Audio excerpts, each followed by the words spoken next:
À partir de jeudi prochain, c'est à nouveau les rencontres du documentaire de Montréal, donc il faut être en forme.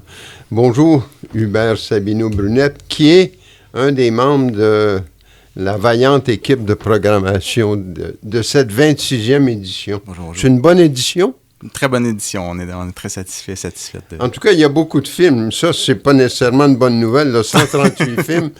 Je vois déjà d'avance que je vais en rater des très bons. La question qu'on se pose en t'accueillant, c'est quoi retenir? Qu'est-ce qu'il faut voir là, dans cette abondance? Il y a notamment beaucoup de films québécois dans le programme, dont certains films très attendus, comme le premier documentaire d'Olivier Godin. Ça, c'est un événement. Tout à fait. Mais si je regarde, par exemple, la compétition internationale, ce qui me frappe, je connais aucun des films, okay. Mais ce qui me frappe, c'est la présence des femmes dans le contenu des films. Je veux dire, il y a This Woman nous parle des femmes en Chine, Motherland, des femmes en Biélorussie, ce qui n'est pas un lieu avec lequel on est très familier. On est avec des mères de conscrits qui discutent, mais on est aussi avec les jeunes de différents genres qui sont là aussi, mais oui, tout à fait, les femmes jouent un rôle important dans ce film-là aussi. En tout cas, c'est très frappant. Mais, je veux dire, tu sais, si on se promène entre les diverses sections, Panorama, Contre-courant, Horizon, je veux dire, partout, dans Panorama, par exemple, il y a Wang Bing, on est tous ravis de voir un nouveau Wang Bing. Tout à fait. Mais il y a le film primé à Berlin, le film de Tatiana Hueso, qui est bienvenu, mais aide-nous à nous faire un chemin là-dedans. C'est pas évident de faire ça. C'est sûr que c'est ça. 138 films, il y a des choix déchirants qui sont à faire pour les cinéphiles, malheureusement. Nous, on a eu le privilège de tous les voir, là, mais je sais que c'est pas nécessairement possible, puis on peut pas se dédoubler. C'est comment orienter les gens. Je pense qu'il faut partir de soi. Qu'est-ce qu'on a le goût de voir? Des fois les sujets, des fois des approches. Donc, on a essayé d'avoir une variété très, très large de skills documentaires en 2023, donc différentes approches, des approches plus classiques, du cinéma direct, du cinéma expérimental. Une section contre-courant qui est là pour signaler des expériences novatrices. Exact. Il y a le film de Nicolas Clotte, c'est Perceval, sa femme, des cinéastes qu'on connaît bien parce qu'ils sont venus au Québec souvent, mais qui débarquent avec leur nouveau film. Et dans la même section, le film de Catherine Martin qu'on attend beaucoup, L'Éloge de l'ombre, puis le film d'Olivier, là, tout à fait. On peut en reparler. Tout à fait, mais c'est bien de le dire comme ça par rapport aux sections. Je pense que c'est des guides pour le public de savoir exactement, d'avoir une idée un peu de ce qui les attend, de les préparer. Donc, il y a des gens qui aiment plus des œuvres plus expérimentales, des fois des fois un petit peu plus différentes. Donc, oui, on veut donner les codes aux gens pour faire des bonnes décisions, là, c'est ça. Oui, mais comme les documentaires, souvent, c'est pour les gens une occasion de s'informer sur un sujet de société qui les préoccupe. Il y a la section Horizon qui est, je pense, assez évidemment axée de cette façon-là, où il est dit au cœur de préoccupations humaines. Oui, et la section État du monde aussi, où on plonge vraiment dans des moments, dans des situations assez précises, entre autres In the Rear View, qui nous amène en Ukraine avec un pilote, un conducteur qui, lui, s'occupe d'évacuer des gens de la région. Donc, on est avec lui, on est avec ces familles-là, puis elles se livrent sur leur situation, elles nous donnent leur récit de vie.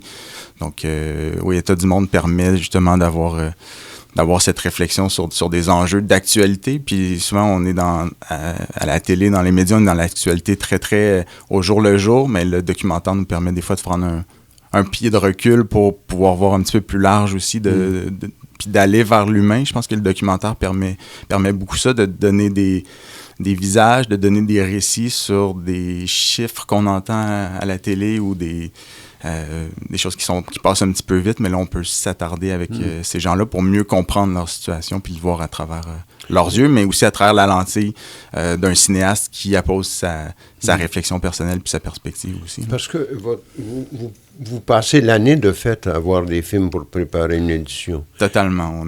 On est déjà commencé pour la prochaine édition. Oui, je vois très bien. Mais puis vous envoyez combien? C'est quoi l'ordre de grandeur d'une année normale? Je dirais que ça doit tourner autour de 1500, 1600 films qu'on voit à l'équipe. Une équipe de présélection aussi qui envoie aussi. Mais j'aurais tendance à dire que personnellement, j'en ai vu au-dessus de 800, 850. C'est beaucoup de films. Et j'imagine qu'il y a des discussions un peu musclées par bout. Ben c'est ce qui est intéressant avec le concept du collectif de programmation, c'est qu'on arrive avec nos bagages, avec nos visions du cinéma, nos visions du monde aussi. Puis on est obligé de discuter, puis de voir les perspectives des autres, puis d'être à l'écoute. Donc ça demande beaucoup de discussion, beaucoup de réflexion. Donc les films, ils passent à travers ces filtres-là. Discussion toujours cordiale aussi. Donc il y a une bonne entente. Puis le point de vue d'une autre personne est aussi juste que le nôtre. Je pense que c'est ce que ça nous permet de voir aussi.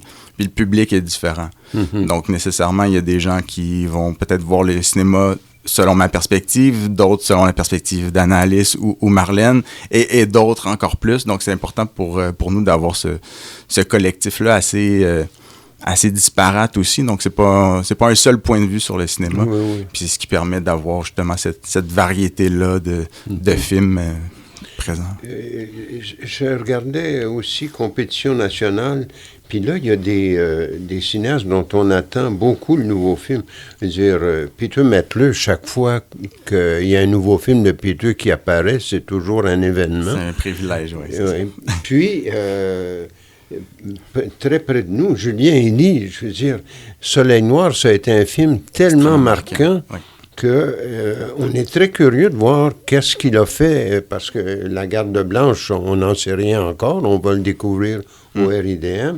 Même chose, Claude Demers, qui pratique un cinéma beaucoup plus intimiste, très près de son histoire personnelle. Mais qui parvient à avoir une portée aussi universelle. Toujours, étant donné la subtilité du traitement qu'il arrive à utiliser pour parler de sujets semblables.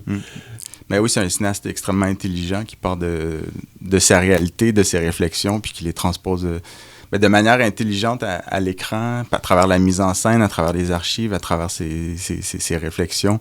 Donc, j'ai très hâte que les gens découvrent ce film-là. Mais oui, Julien Henny, c'est un film magnifique, puis qui prend toute sa portée en salle. Je pense que c'est filmé magnifiquement. C'est dans la lignée de son précédent. Donc, on est encore là dans la violence, dans l'espèce de cycle de violence entretenu par les compagnies, dont des compagnies canadiennes, le gouvernement, des milices. Donc, on est vraiment dans les mêmes sujets, dans une continuité, mais qui le portent de manière différente avec ce film-là. Mais c'est bien que tu utilises le mot mise en scène, parce que les cinéastes du documentaire, c'est des metteurs en scène aussi. Hein. C'est pas juste des gens qui braquent leur caméra devant une situation dénonçable.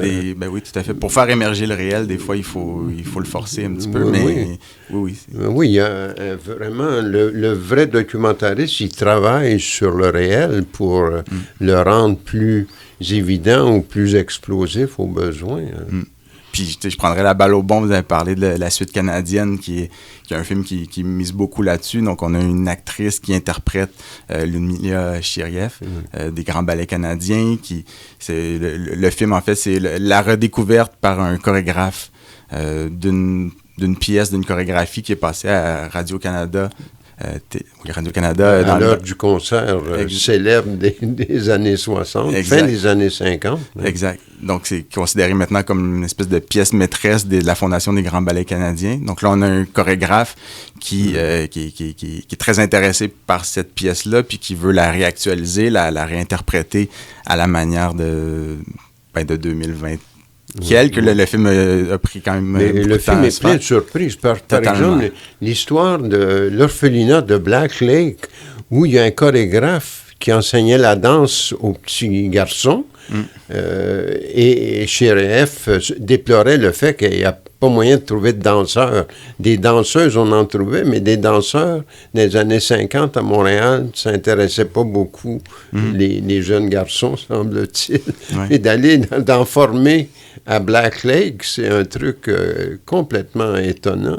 Oui, donc il y a ça, comme sa quête historique de ce moment-là, de la danse au Québec, il y a les réflexions sur la diversité aujourd'hui, la diversité des parcours, mais aussi des gestes, des danseurs, danseuses qui ont des pratiques différentes de la danse. Donc, comment les amener à interpréter ce truc qui était très, très, très classique là, à la base. Là. Mais c'est très drôle aussi. Il y a plein de surprises dans le programme. Par exemple, le fait que vous projetiez la copie restaurée de la Turlute des années dures, ça c'est une très belle surprise.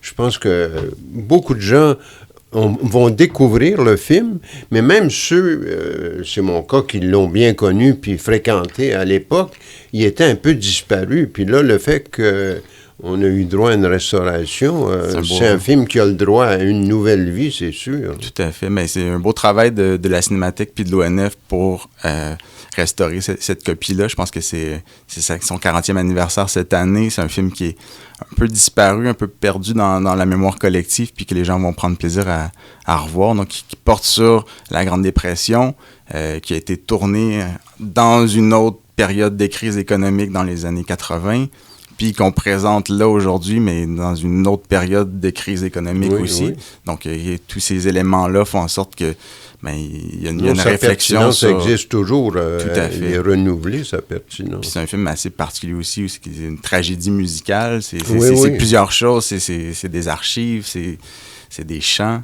Donc, c'est une œuvre assez unique de ce duo de cinéastes. Je suis très curieux très content de le voir. Je ne l'ai pas vu depuis longtemps. Hein. Ouais. Et quoi d'autre, là? Qu'est-ce qu'il faut mettre sur nos listes absolument? Je pense qu'il y a un concert de Sonia Villers-Atherton à partir de... qui la conjointe de la regrettée Chantal Akerman, qui faisait aussi la musique sur certains de ses films, dont Dest.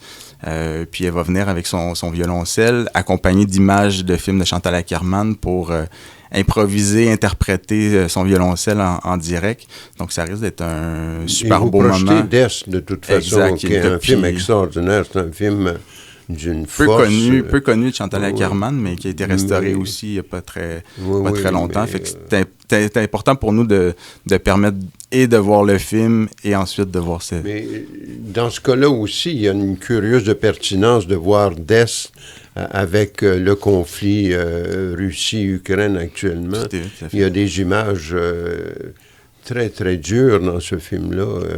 C'est parce qu'il a été tourné au lendemain de la chute du mur, plus ou moins. Hein. Exact. C'est un film sans dialogue. Non. C'est ça. La proposition de Chantal, c'était de dire aux spectateurs, c'est à vous de bâtir un discours avec ce que moi j'ai pu filmer. Puis c'est ce qui est intéressant dans plusieurs documentaires, c'est qu'on fait référence, on fait confiance à l'intelligence du public pour créer un discours. C'est sûr que les cinéastes ont une vision, une perception, mais c'est pas pré-mâché, c'est vraiment voici ma proposition, comment vous la percevez, vous la digérez. Donc, je pense que c'est une des grandes richesses du documentaire qu'on présente cette année, de la multitude. Ouais. Puis les cinéastes vont être, dans le cas des documentaires québécois, en tout cas, ou canadiens avec Peter, les cinéastes vont être fréquemment présents pour leur projection, d'ailleurs. Tout à fait. Cette année, je pense que c'est une année... assez exceptionnel, en tout cas depuis la COVID, d'avoir autant de gens, de cinéastes présentes. Au niveau local, sont presque tous là, sauf quelques exceptions. Des fois, ça ne fonctionnait pas avec les horaires, mais aussi des cinéastes internationaux, on a mis beaucoup d'efforts dans un maillage assez étroit avec le forum, qui est le volet professionnel du festival. Donc, ça permet justement de trouver ces manières de faire venir des cinéastes pour accompagner. Puis, moi, Peter Mettler vient, mais on a aussi en profité de sa présence pour organiser une classe de maîtres. Donc, c'est vraiment de créer ces rencontres-là. Les Aridem, c'est le premier mot de Aridem, c'est rencontre. Donc, on veut vraiment baser autour de ça. C'est un lieu de discussion entre le public et les films, entre le public, les cinéastes, et entre les cinéastes, entre eux et elles-mêmes. Donc, vraiment, je pense que c'est notre façon de bâtir cette édition-là. Quand on regarde un programme comme le programme de la 26e édition, on a tout de même le sentiment très fort que le cinéma documentaire est très vivant actuellement, il s'y passe beaucoup de choses. Et est-ce qu'en même temps, le documentaire trouve un nouveau public, selon vous?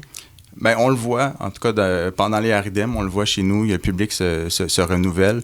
Moi, j'aime à dire que le documentaire, c'est un des lieux les plus créatifs dans le cinéma présentement. Je pense que ça vient toucher beaucoup, entre autres avec une grande présence de courts-métrages. On essaie de valoriser beaucoup ça, qui sont des lieux très créatifs qui permettent pas seulement à des jeunes cinéastes de s'exprimer, mais entre autres beaucoup. Puis il y a un gros intérêt, entre autres la soirée de la relève, qui est des films d'école ou post-école qui, à chaque année, c'est complet. Donc je pense qu'on a ce devoir-là au RIDM de favoriser la diffusion du documentaire pendant le festival, mais aussi en amont et après. Donc il y a beaucoup de projections dans les écoles, dans des centres communautaires et autres. Donc il y a toute une équipe qui travaille à démocratiser le documentaire. Merci beaucoup, Hubert, puis bonne rencontre. Ben merci pour ce temps.